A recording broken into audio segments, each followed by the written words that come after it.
एक बार एक जवान लड़का गौतम बुद्ध के पास आता है और कहता है, बुद्ध, मेरे मन में इतने अश्लील विचार क्यों आते हैं? मेरे मन में अक्सर कामवासना के विचार चलते रहते हैं, जिनके बारे में सोच सोच कर मैं अपना बहुत सा समय और ऊर्जा बर्बाद कर देता हूँ, जिनकी वजह से शांत नहीं रह पाता हूँ और हमेशा ही विपरीत लिंग के प्रति आकर्षण महसूस करता हूँ। बुद्ध ने मुस्कुराते हुए कहा, क्या तुम्हें पता है काम वासना होती क्या है? लड़के ने कहा, बुद्ध, मुझे ये तो नहीं पता काम वासना का मतलब क्या है, लेकिन ये जो कुछ भी है बहुत बुरी है। बुद्ध ने कहा कि प्राकृतिक रूप से जो भी हमारे अंदर है उसकी कुछ न कुछ जरूरतें हैं। वासना एक प्रकार की भावना है जो हमें किसी न किसी चीज की कमी का एहसास करवाती है। फिर हम उस कमी की पूर्ति के लिए उस चीज की तरफ आकर्षित होना शुरू कर देते हैं। जैसे अगर किसी के पास धन की कमी है तो उसके अंदर धन के प्रति आकर्षण यानी धन की वासना उत्पन्न हो जाएगी।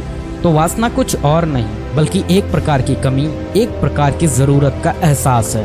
और जब ये जरूरत शारीरिक हो तो हम इसे काम वासना कह देते हैं। लड़के ने कहा, बुद्ध, ये तो समझ में आ गया कि काम वासना का मतलब क्या है, लेकिन ये हमारे अंदर आती कहाँ से है? ये उत्पन्न कैसे होती है? बुद्ध ने कहा, काम वासना कहीं से आती नहीं बल्कि ये प्राकृतिक रूप से हमारे अंदर ही मौजूद होती है और इसका होना जरूरी भी है, क्योंकि यही मानव जाति के विस्तार का आधार है। लड़के ने कहा, बुद्ध, जब काम वासना प्राकृतिक रूप से हमारे अंदर मौजूद है तब फिर लोग काम वासना को गलत क्यों बोलते हैं? बुद्ध ने कहा, ये एक बहुत बड़ी समस्या है कि लोगों ने काम वासना को गलत नजरिए से देखना शुरू कर दिया है, इसे दबाने की कोशिश करना शुरू कर दिया है। काम वासना का होना गलत नहीं है बल्कि काम वासना का बेलगाम होना गलत है। केवल उसी के बारे में हमेशा सोचना, केवल उसी के लिए जीना, केवल उसी को अपने जीवन का लक्ष्य बना लेना गलत है।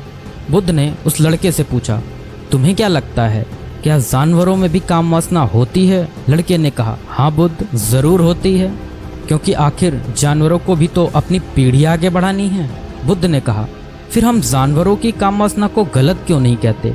लड़के ने कहा, पता नहीं बुद्ध, आप ही बताएं।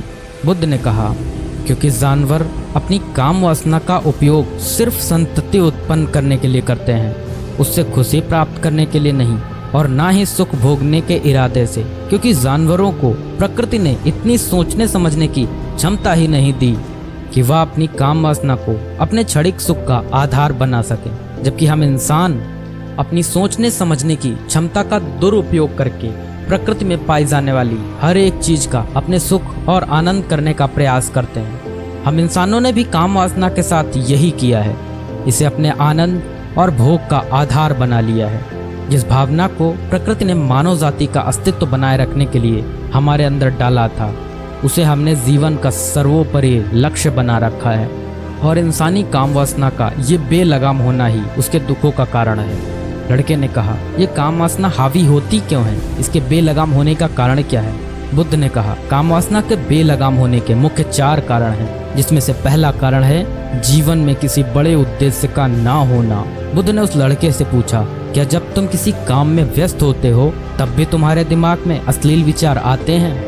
लड़के ने कहा, नहीं बुद्ध, जब मैं व्यस्त होता हूँ तो मेरे दिमाग में अश्लील विचार नहीं आते।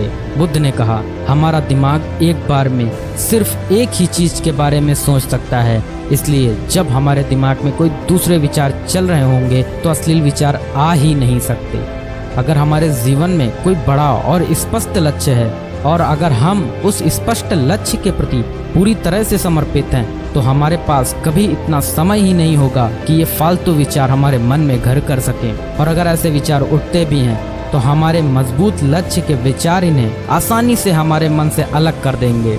लेकिन समाज की असल समस्या यही है कि अधिकतर लोगों के पास उनका स्पष्ट लक्ष्य ही नहीं है। काम वासना के बेलगाम होने का दूसरा सबसे बड़ा कारण है समाज के द्वारा इसे गलत बताकर उसे दबाए जाने की कोशिश करना। लोगों के एक बड़े तबके ने कामुकता को हमेशा ही एक शक की नजर से देखा है और इसका सबसे बड़ा कारण है हमने अपने प्रजनन अंगों को शरीर के बाकी अंगों की तरह स्वीकार्य नहीं किया, जबकि हमारे प्रजनन अंग भी हमारे शरीर का हिस्सा मात्र है, इससे अधिक कुछ भी नहीं।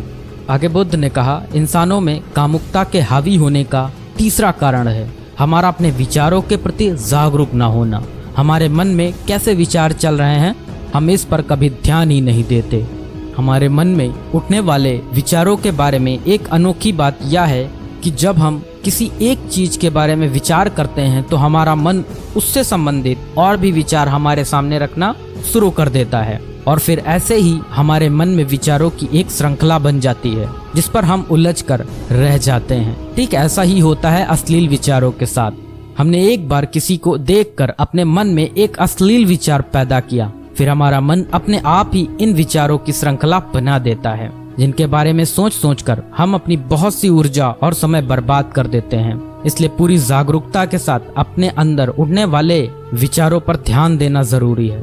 बुद्ध ने कहा, अश्लील विचारों के हावी होने का चौथा कारण है बुरी सोच और अश्लील विचार वाले लोगों की संगति करना। कई बार ऐसा होता है कि कामुकता हमारे अंदर नहीं होती, लेकिन कुछ अश्लील लोगों के साथ रहने की वजह से यह हमारे अंदर हावी हो जाती है। इसलिए बुरे विचार वाले अश्लील लोगों से दूरी बनाकर रखनी चाहिए। लड़के ने कहा, बुद्ध, ये तो समझ में आ गया कि कामुकता हावी कैसे होती है, लेकिन इसे हावी होने से रोका कैसे जा सकता है। बुद्ध ने कहा, सबसे पहले तो तुम ये समझो कि काम वासना की ऊर्जा को रोका नहीं जा सकता, इसे सिर्फ रूपांतरित किया जा सकता है। और इस ऊर्जा को रूपांतरित करने के दो तरीके हैं, पहला है प्रेम और दूसरा है ध्यान। जब हम सच्चे प्रेम में होते हैं तो हमारे अंदर कामुक ऊर्जा हमारी खुशी और हमारे आनंद में परिवर्तित हो जाती है, लेकिन ज्यादातर लोग शारीरिक आकर्षण को ही प्रेम मानते हैं जो कि ऊर्जा का व्यय करता है, रूपांतरण नहीं। काम वासना की ऊर्जा को शरीर के अंदर रूपांतरित करने का सबसे सफल तरीका है ध्यान। ध्यान के माध्यम से आप अपने अंदर स्थित आनंद के उस केंद्र में स्थापित हो जाते हैं जिसके सामने दुनिया का हर भोग विलास फीका लगने लगता है। ऐसा नहीं है कि आप ध्यान में उतरने के बाद वो सब सोचने और करने में सक्षम नहीं होते, बल्कि आप उससे ऊपर उठ चुके होते हैं और फिर ये सब हरकतें आपको छोटी और बचकानी लगने लगती हैं। लड़के ने कहा, लेकिन बुद्ध, ध्यान की शुरुआत कहाँ से करें? बुद्ध ने कहा, सबसे पहले तुम खुद के साथ अकेले में समय बिताना शुरू कर दो, क्योंकि जो इंसान जिसके साथ सबसे ज्यादा समय बिताता है वो उसको सबसे ज्यादा जानने लगता है। और जब तुम खुद को जानना शुरू कर दोगे तो ये सारे भौतिक सुख तुम्हें छोटे लगने लगेंगे और फिर एक दिन ऐसा भी आएगा जो तुम्हारे चाहे बिना तुम्हारे दिमाग में किसी भी तरह के विचार उठना बंद हो जाएंगे।